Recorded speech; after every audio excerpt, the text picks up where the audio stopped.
And welcome to another episode of DIOTALK. I'm Dio. Let's talk. My guest of the evening helps business find their true potential, all the way from Ireland. Ladies and gentlemen, give a warm welcome to Paul Davis. Welcome to the show. How are you? Thank you. I'm absolutely amazing today. Thank you so much. And thank you for having me on your show. It's an honor having you. I've been reading some of your work, your books, man, and it's truly intriguing. You have over 20 years of experience helping business reach the full potential, getting them to the next level. I don't know where to start. The floor is yours, my friend.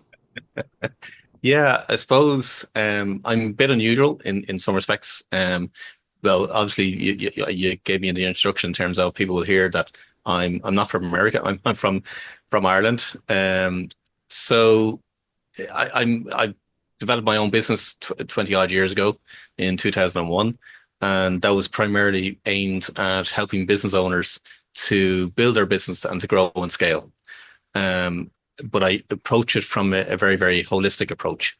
So even though I've got a strong commercial acumen and I'm very strong in financial expertise, I also bring an intuitive element to it, which is very, very different from a business consult perspective. There's not many people that will you'll come across that will approach it from an intuitive perspective. Mhm. But I combine the commerciality and the strategic side of things with this strong intuitive and spiritual aspect of it as well. When you combine those two elements, the results are absolutely amazing. And things become an awful lot easier for clients to operate their business. And they just get to have much more fulfillment, much more joy, much more. They enjoy the business an awful lot more. I'm not saying that business owners don't enjoy it, but Hmm. for a lot of them, what tends to happen is they build another job. So they've either come from a corporate environment or they've been working for somebody else before. They get the idea that they want to set up their own business, which they do. But for a lot of them, they end up actually creating another job for themselves. Hmm. So my role is actually about going in, freeing the business owner up, helping everybody to work better within the company, the structures, the systems, all that kind of stuff things, as well as, okay, look at what's the best way of marketing and presenting this business in order to, bottom line is get more sales equals more profit. But it's not about, sales for the sake of it. It's got to hit the bottom line. It's got to hit the profit. And that's where the financial expertise starts to come into play then as well. Wow. What was that turning point for you that led you to branch off to do your own thing in 2001? Yeah, I always knew I wanted to run my own business, but I never knew when that was going to be.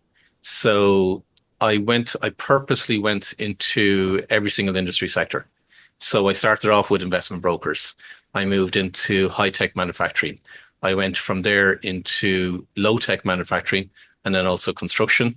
And then I moved into retail. And the last position that I held was CEO of a retail company, working nationwide. So we had 43 stores, and during my time, we brought it to 60 stores. A lot of my time was actually going into companies and turning them around financially. So where companies were struggling, their systems weren't great, their people weren't, just the people weren't really enjoying the work that they were Mm. doing. Um, the business weren't doing really that well from a financial perspective. So my job was to completely turn those companies around and then help them to grow and scale. And just then, after I had turned the retail company from 43 stores to 60 stores, made it into financial profits and so on. It was at that point in time I kind of said, okay, now is the time for me to set up my own business." And that happened pretty much overnight. To be honest, the actual what triggered it. So I was working for shareholders at the time. The main shareholder, the owner of the company, had I'm telling the true story here, so I don't tell many people this one. But he had promised me so many different things over the years, and so basically Mm. what he said is, "Look, if you reach these particular targets, I'll give you X," and the rewards were quite substantial. So I had exceeded all the first set of targets. I turned the company around within 6 months, and we achieved all the overheads or the all the sales targets and all the kinds of things, and the structures within the company and so on. But he reneged on the the reward. Let's put it that way from my perspective. And he said, look, he moved the goalpost to another set of goals and objectives to be hit. And the reward will be an awful lot bigger than the first reward. Let's put it that way. So I aimed at that, achieved all the targets, exceeded them all, exceeded all the objectives, and he reneged on delivering on his side of the promise. And at that point in time, I said, okay, right, that's it. I need to set up my own business. And at that point, he did actually hand me a check for 50,000 euros. So in dollars, that would be probably about 60, $70,000 or so in around at the time. And I handed it back to him. I said, no, it's too late. So it's the old adage, once bitten, twice shy. So Yeah.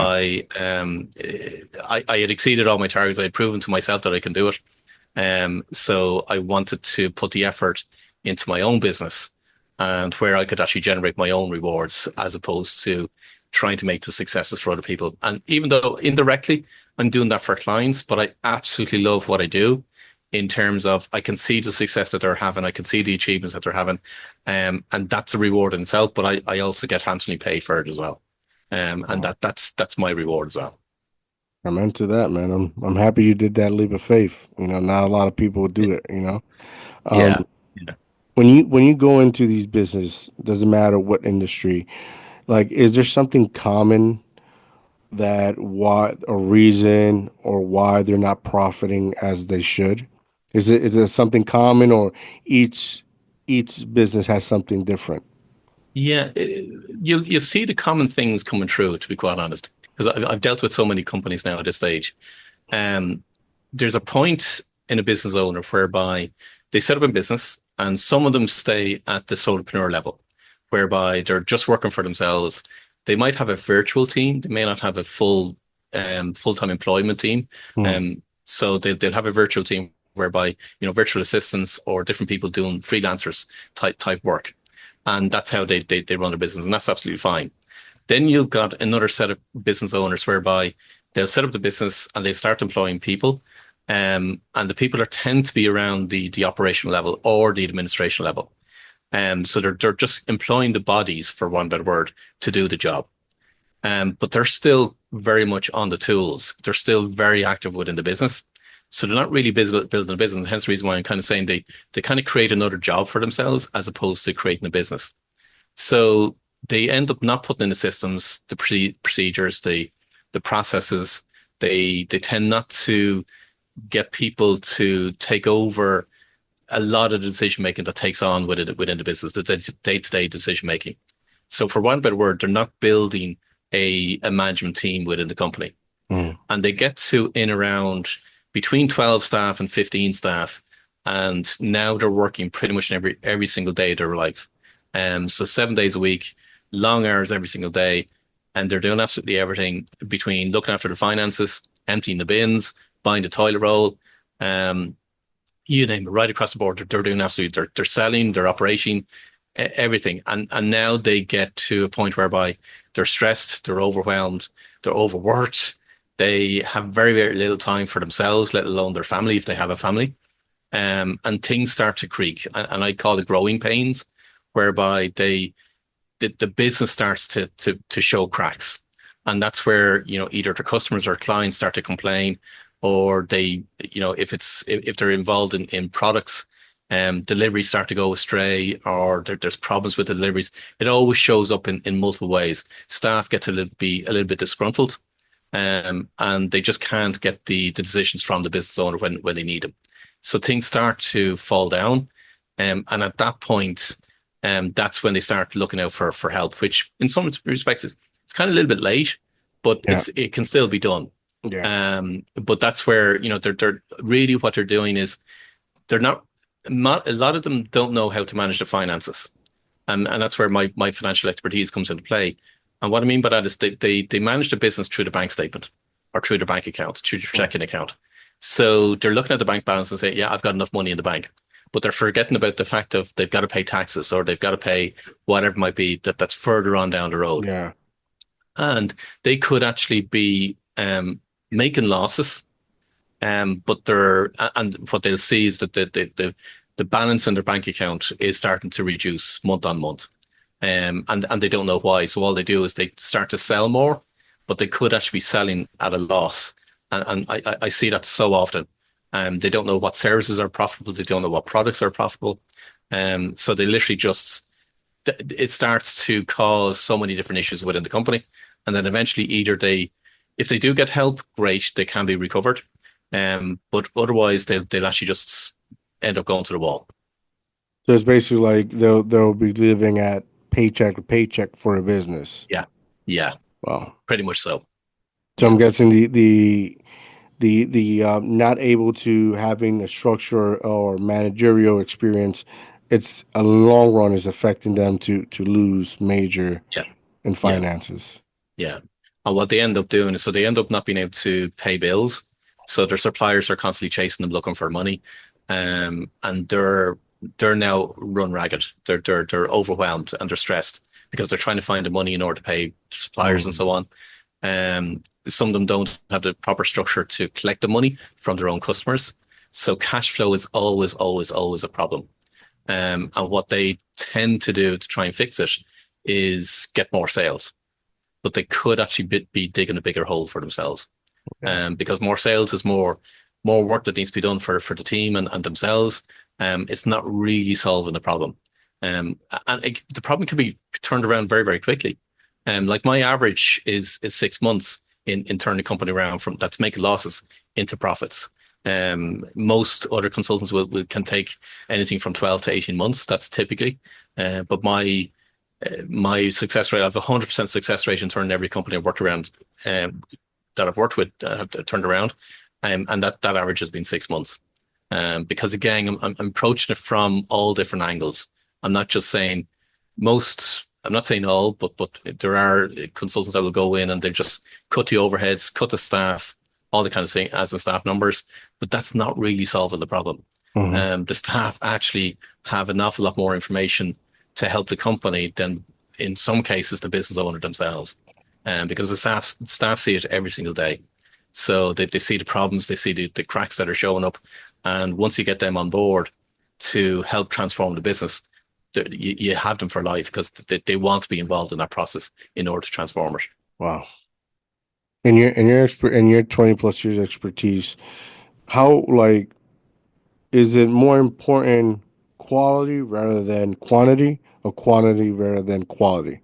Because and before I started doing this, I used to work in operations. I run operations where I used to run security, housekeeping, maintenance, uh, doorman, concierge, right? And the the the most I would get paid when I entered this one company. They offer me from the start 65,000 a year American money.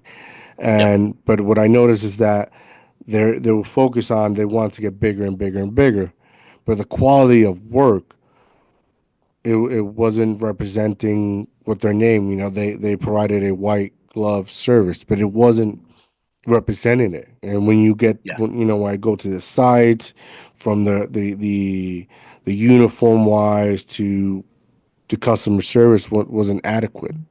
How Yeah. how important is that? Like, It's great. So the phrase I use for clients, so I would work with a good number of my clients, or the higher percentage of clients, would be in professional services. So they're delivering time for money, for one better word. Okay, mhm. so they're all professional services, and that will be accountants, lawyers, engineers, quantity surveyors, that kind of thing. So they're all professionals in their own field, but they're delivering a service. Now, what I tell them is less is more, meaning we can make more money in less time. And I approach it from a few different ways. One, it's knowing the clients that you want to go after. So I don't go after numbers in terms of let's increase the number of clients that we want to have, Yeah, the because that profit. just brings more work. Yeah. Yeah. So what we want to look is the quality of the clients that we want to work with, the ones that pay well, pay on time. We love working with them, and we enjoy the work. More importantly, we actually enjoy the work that we're doing with them as well. So it's all the different factors that come into play. In every single industry, you'll always find a typical pyramid whereby you've got the ones at the very, very top of the pyramid whereby they want the VIP service, they want the concierge service, they want the white glove service.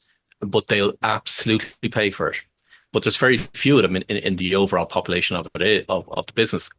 But you can position yourself there, or you can position yourself on the next group within the pyramid, which are they pay good service, they value what you're delivering for them, they will pay well, they will pay on time, and it's fair exchange for the service that you're providing and the monetary reward that you're actually getting. But then there's the bottom end of the pyramid, and that's just full of time wasters, tire kickers. They're always looking for the deal. They're always looking for to reduce the discount on the pricing or the Mm-hmm. fees, whether it's service fees or whether it's product fee or products that you're selling makes no difference. There's always the same. They'll they won't pay on time. They'll always be complaining. I call them the BMWs. If you're familiar with the motor car BMW, I call them they're the people that always bitch, moan, and whinge, and Mm-hmm. that's all they're doing. That's what I call them. So, but there's always companies that will feed that market, and that's absolutely fine. You've got to determine as regards, okay, where in that pyramid do you want to be serving? Do you want to be at the very, very top of the concierge service, where you just need a handful of clients or less clients, but making an awful lot more money out of it? But it's all about the customer service. You've got to deliver the customer service. If you don't, those customers are going to go away. And whether it be that you could be providing a hotel and it could be a 5-star or 7-star hotel, but if you're not supplying that service, those customers are gone. Just as much as in professional services, you've got to be doing exactly the same thing.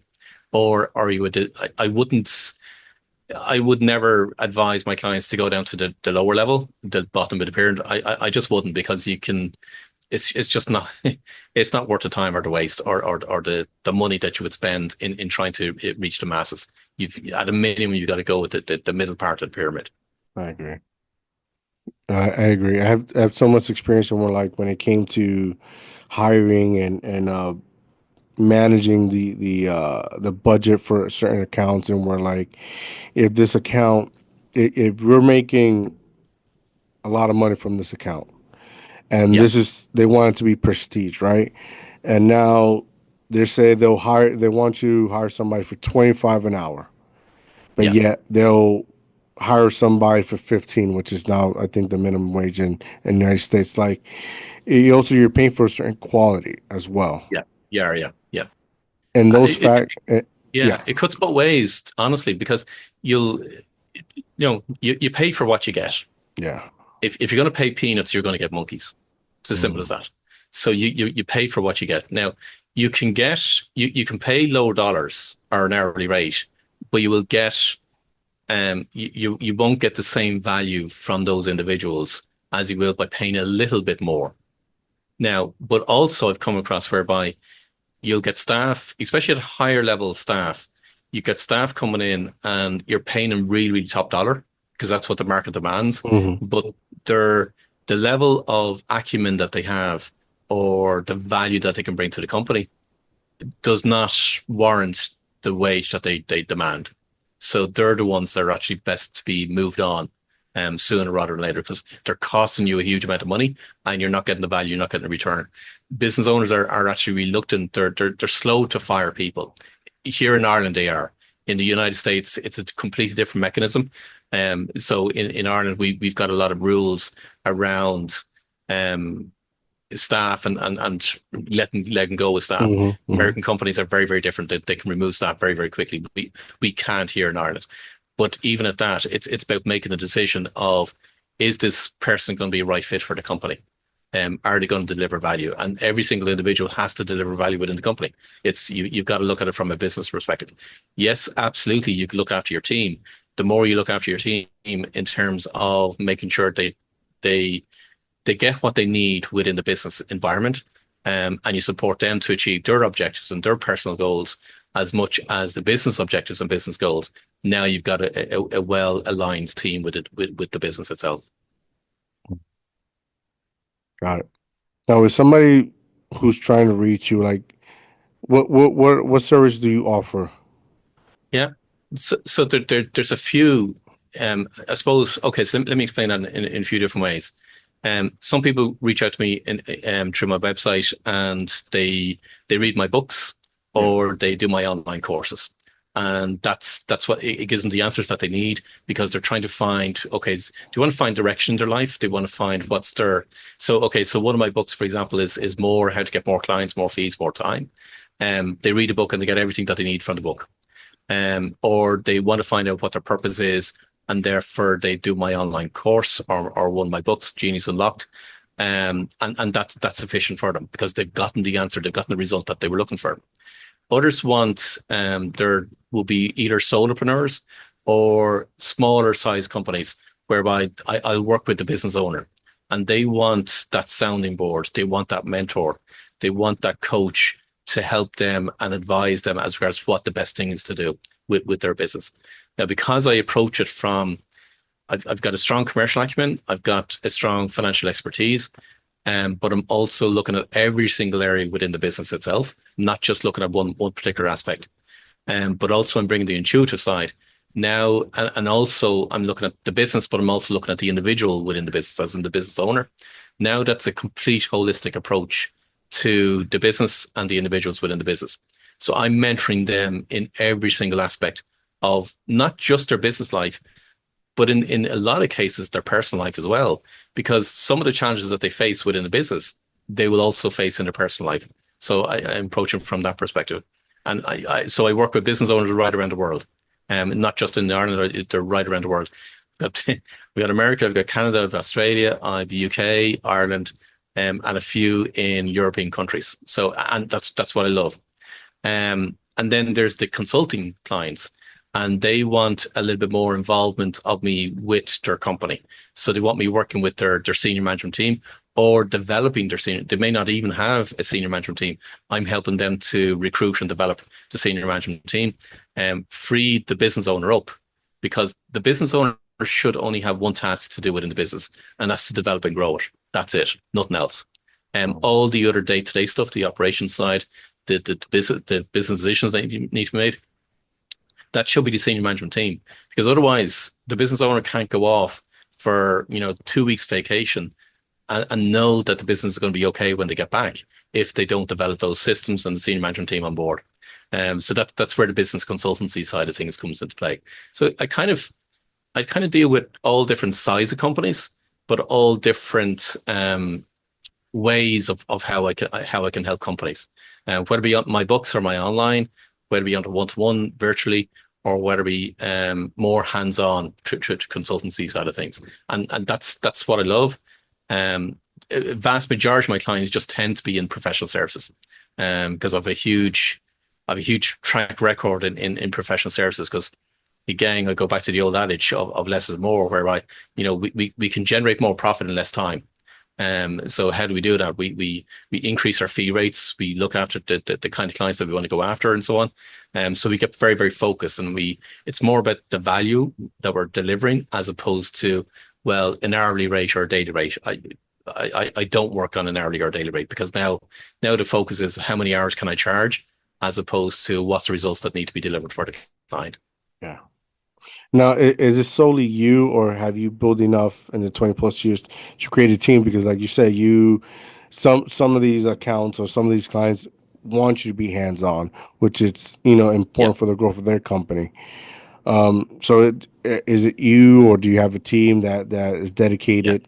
So it's a great question, because the way I've structured it is that a lot of the clients want me. It's as Mm, simple as that, because I bring so much to the table. And so the clients want me, but I have a team of people that look after every single other aspect within the business itself. So 95% of my time is spent on client delivery. mm, I don't do anything else within the company, in terms of, or very little else within the company. They're all handled by particular team members. Then when I'm going into companies, maybe it could be a larger company, a corporate, or whatever it be, and so on.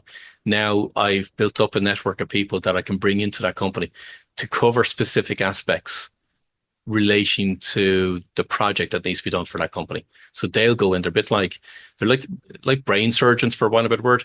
They've got a mm, specific task to do. They just go in, they do it, and they come back out again. And that cuts down on it cuts down on the cost for the client, because now they're not talking about, they're not talking about the likes of the big four, the big five consulting firms, whereby they just send an army of people, but they're pretty much most of them, unfortunately, are all juniors or starting off. And so their fees are through the roof. Whereas this is a very, very much a laser focus, but they're all experts in their particular field. So they get the results an awful lot quicker. Mm, I hear that. So it's like it's more small but private but effective.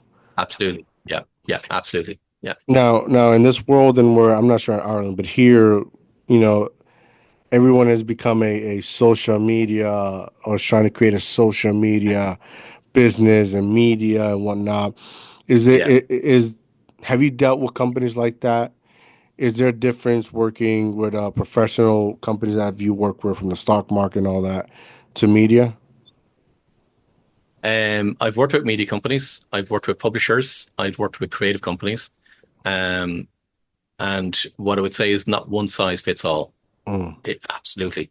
And I see so many companies in seeing what everybody else is doing and they try and copy what everybody else is doing. And they feel like, okay, for example, it's amazing. Any new trend that comes out on social media, nearly every company jumps on it. Um, yes. but so if it's a new platform or a new trend, they'll all jump on it.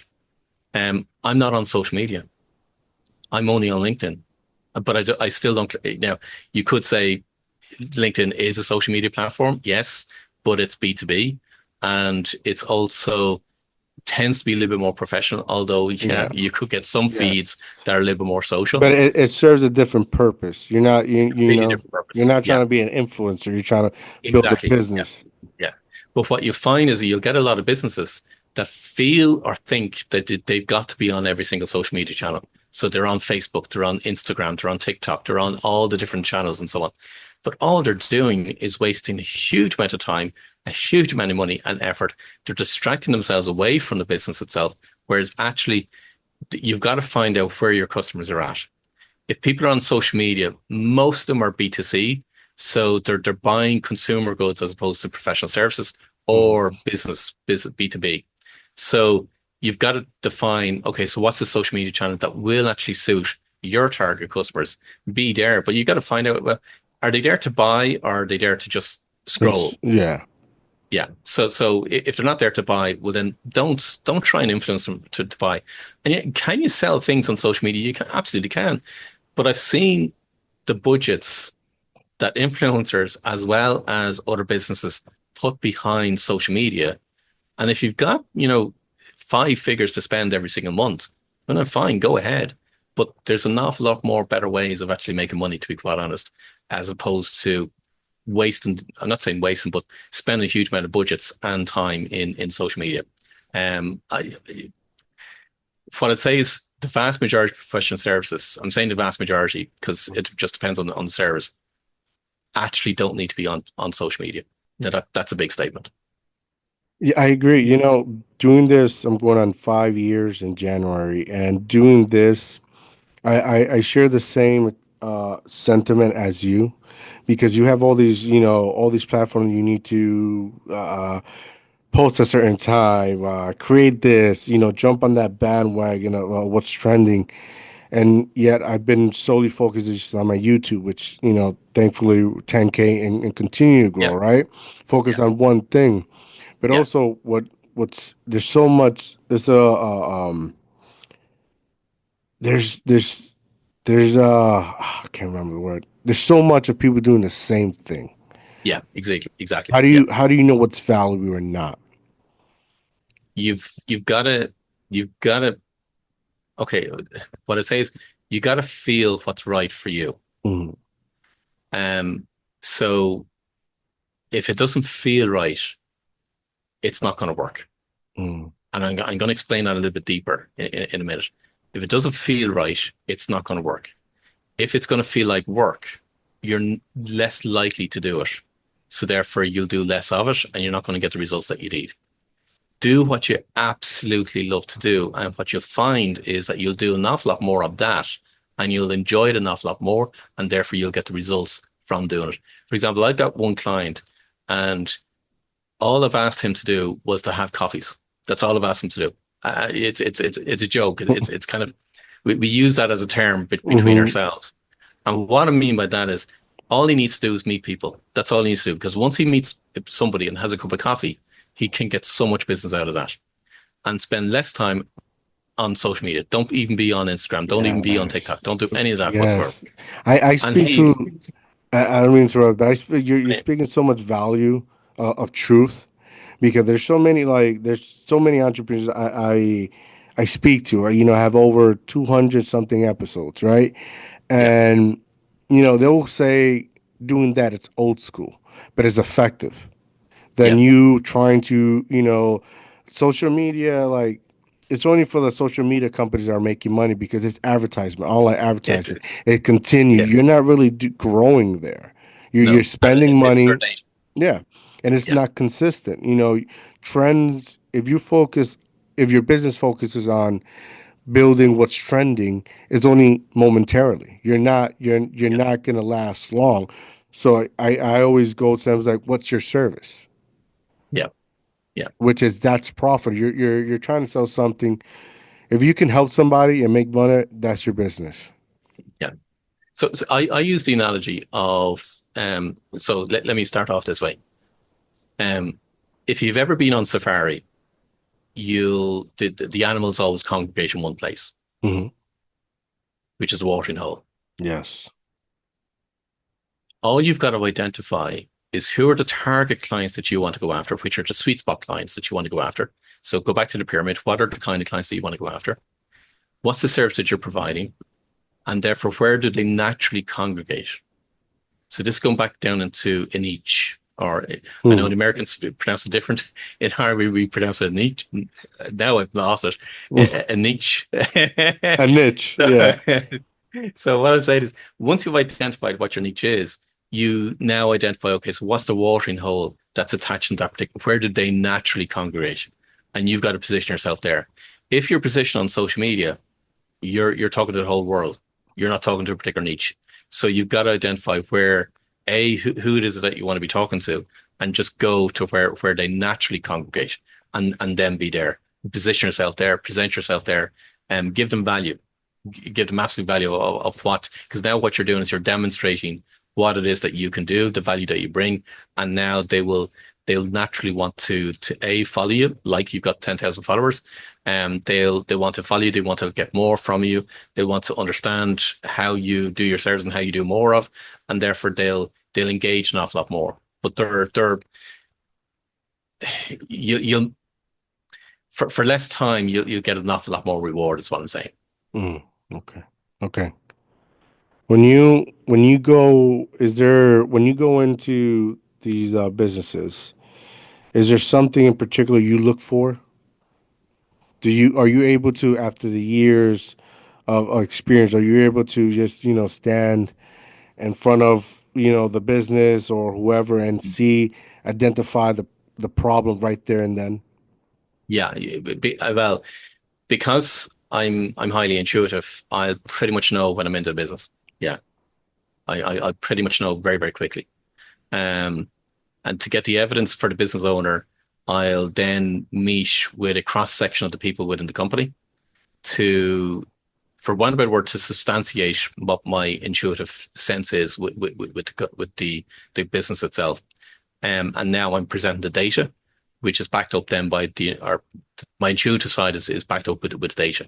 And now we get work on improving the business from that perspective. I'll walk into a business, but also if I don't get a good feeling from the business or the business owners, I just won't do business with them. Mhm. Because they're, so you'll always find that there's, what I found is a bit like a cancer in the business. Mhm. Um, Yes. you'll find the business owner are treating their staff in a particular way, or they're all over the place. They're not focused. They're always giving out and all that kinds of things. So they're not ready, and they're not open for change because they perceive that everybody else is the problem, Mhm. not them. And they've got to recognize that actually they form part of the problem first. So if they're not even open to making that change themselves, it's not even. I won't even waste time, to be quite honest, because life is short. It's very, very Yeah. short. It's very, very precious. I just won't waste time on it. and I won't waste their money. Yeah, you should put on your link your therapist, because having these conversation, that moment of clarity for them, a lot of them are in denial. They don't, they don't want to accept it, and that's a really difficult conversation to have with people sometimes. Yeah, yeah. And the one, honestly, because I come across so many business owners that do actually recognize that they've got to change how they're doing things.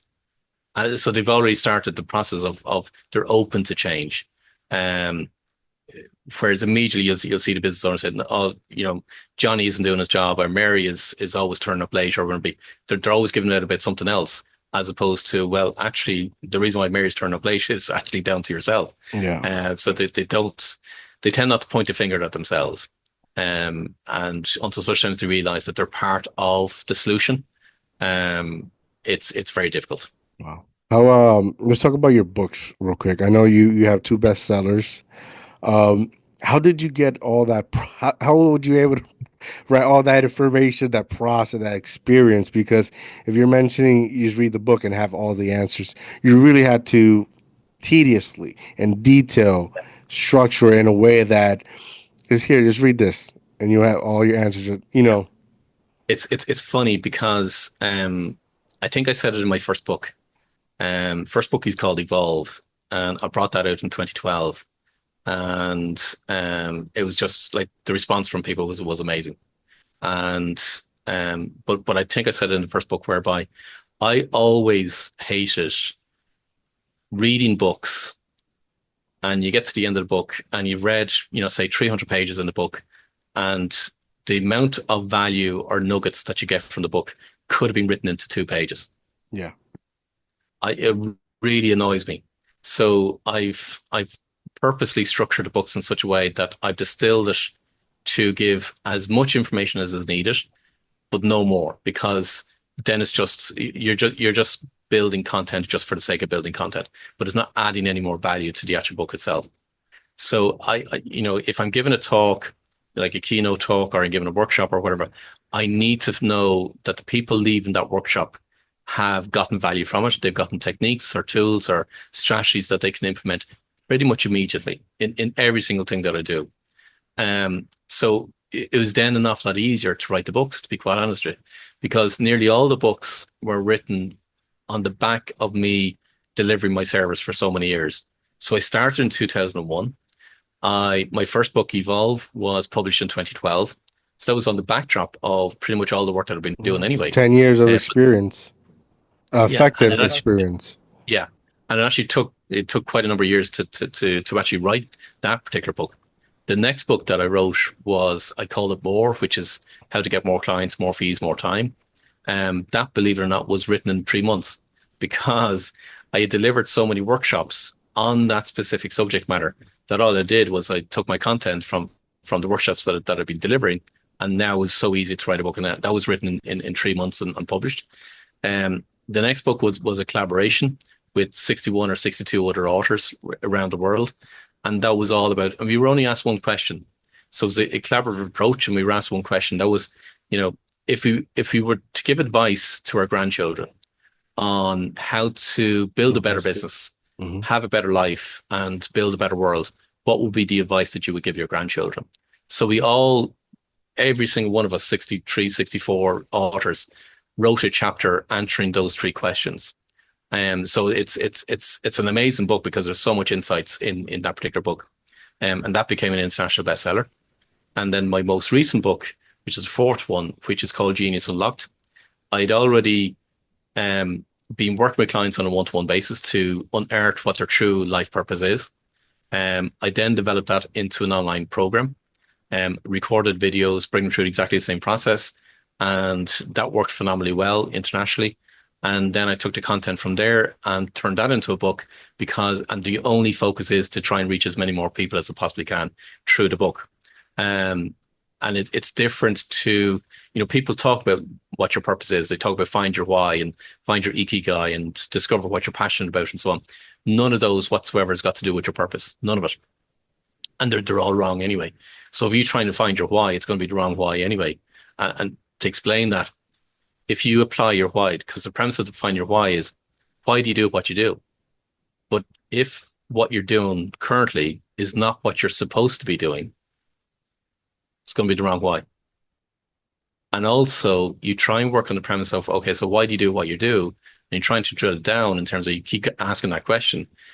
All you're doing is you're accessing your conscious mind, but every single aspect from your life purpose comes from your unconscious. But because I'm an intuitive, I know the information on behalf of my clients. So hence the reason why I'm able to guide them to their purpose and guide them to success within their business itself. So Genius Unlocked is all about unearthing the evidence of what our unconscious is constantly trying to nudge us to fulfill our life purpose. And so that's Genius Unlocked. And I'm working on my next book right now at the moment.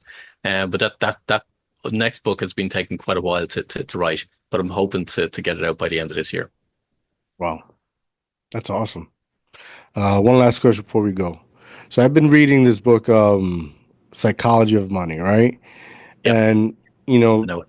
people people have this great perspective of the book, and when I read it, like it's good, not gonna lie, but what Yep, I see is like a lesson through history, through trials and error, yep, people's famous, wealthiest people, trials and error, yep, right? That's what makes the book, so good. It's a history, in my opinion, about money of people making mistakes. yep. And in your 20 plus year, how much is trial and error has aided you to find the current success you're in? So much trial and error, like literally so much. However, very, very early on, I think within the second year of my business, I started to get on board with a coach or a mentor. And I've had a coach or a mentor, all different ones, but I've had a coach or a mentor throughout my whole business life. Because they will be, and I seek out a mentor that has done what I want to achieve. So now that cuts down on the trial and error that I've had to encounter. Yeah. Um, but also just on psychology of money, because there's one thing that always comes up with clients, in not all clients, but the vast majority of clients, because it's our belief around money. And if you change your belief around money, you can absolutely have the financial abundance that you have, or that you desire, that you want. Our beliefs dictate the results that we achieve. It's without a shadow of a doubt. So whatever belief that if you look at the results that are in your life, both personal life and business life, you look at the results. If you're happy with the results, great. If there's an area of your life that you're not happy with because you don't have the bank balance that you want, you don't have the relationship that you want, you don't have the business success that you want, it's down to your beliefs. So now you can identify, okay, so what's the belief that I have? What is it that you say? What is it that you think? What are the actions that you do around each of that areas of life that you're not happy with? And that's going to give you what are the beliefs that you actually have, which is your unconscious beliefs. And now what we've got to do is correct those unconscious beliefs in order to turn around and change our results. So all the things that are out there in terms of, you know, positive thinking or affirmations or whatever it might be, a lot of them won't work because it's going against what your belief system is. You got to change your beliefs first, and then you change your results. Mhm. Are you able to give an example to show more clarity to our listeners or viewers? Um, so let's just take money because money is a big thing for a lot of people. Yeah. Um, they may have the desire to want more money. But however, the results and the patterns that show up in their life is that they spend money or their bank balance never gets to a bigger level. So you've got to control that. You've got to master that. But then what's the belief, the underlying belief when you think of money? So so if you look at, okay, so what is it that you do? What is it that you think? What is it that you Mhm. say? When you look at each one aspect, what you'll find is that when you become more aware of it, you kind of say, people will start to say things like, I don't need money. I'm happy without money, or I just need enough to live. Well, actually, okay, if you just need enough to live, that's what you're going to get. Yeah, it's like an oxymoron. Yeah, it is. Yeah. So what you want to do is, so that's giving you the hints of what your underlying belief is. Your underlying belief is a common one is that, people believe that in my field or, being intuitive and gifted, a lot of people believe that your gifts are God given, which they are, absolutely. But you shouldn't get reimbursed or make money from your gifts. Who says? So that's a belief. We got to question every single belief that we believe. Excuse the pun, but we do. And so because we get our beliefs from social environment, from our schooling, our education system, our politicians, our religious orders, we've got to question every single one of those beliefs because who says they're true? They're not. Yeah. How were those beliefs created in the first place? Who made those rules in the first place? But more importantly, why did they make the rules in the first place? When you start to question from that perspective, now you get to understand the reasons why they did it, which a lot of it is about control. So when you actually remove that, now you can actually say, okay, what is a true belief? What's the belief that I want to bring on board or that I want to have? So now you start to develop belief of, yeah, no, money's freely given. Money is abundant. It's all over the place. Money always comes because now you look for the proof of, okay, where does money appear in your life? And it may not show up in the monetary value of money as in dollars. It shows up in different ways. But now when you observe where it's actually showing up in your life, now you're able to reinforce, yeah, no, money shows up because somebody could buy you a coffee, somebody could buy you a drink, somebody could buy you lunch. That's money. Money is just an energy, it's just an exchange, but it can show up in multiple different ways. So people can gift different things to you. They're not giving you hard dollars, but they're actually giving you the value of what those hard dollars would actually give. So now we start to change the thinking that we have around money. We change the language that we use around money, and now we start to change our actions because our thoughts create the actions that we actually take. So that I hope that explains. It does. It speaks volumes. Okay, okay.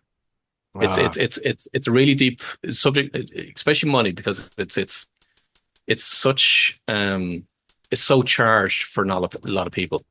And one thing that I found in all the years and all the research that I've done and all the testing, trial and tribulation was never chase the money. That's the gas thing. So I'm an accountant, I'm a business consultant. I help businesses to grow, and I'm sending a message saying, don't chase the money. And the reason being is because when you chase the money's going to run away. Whatever you're chasing, it's going to run. It's never chase the money. Chase the results that you want to get for your clients. Focus on the results that you want to get for your clients. Focus on the impact that you want to make either in the world or the clients you want to have. You're focused on that. Whatever you focus on expands, the money will follow. Money always, always, always follows the impact. amen to that. Boom. There you have it, ladies and gentlemen. Paul, it's been an honor speaking to you. Before we go, please tell the people they can find your books, they can find your website, your courses. Just let the people know. Yeah, the easiest way is through my website, davisbusinessconsultants.com, spelled DAVIS, businessconsultants.com. Everything's there. My books, my free resources, my everything, my course, you name it, and ways of how people can connect with me, hear more about me, sign up to my newsletters, all that kind of side of things. Davis Business Consultants is the easiest way. Boom, there you have it, ladies and gentlemen. Make sure you go check out his website, go check out his books, go check out his courses, and make sure to like and subscribe our YouTube channel, DIOTALK TV, so we can continue providing you these amazing guests with this amazing knowledge, like Paul here. Paul, once again, thank you for joining me. Have a good night, guys. I'm out.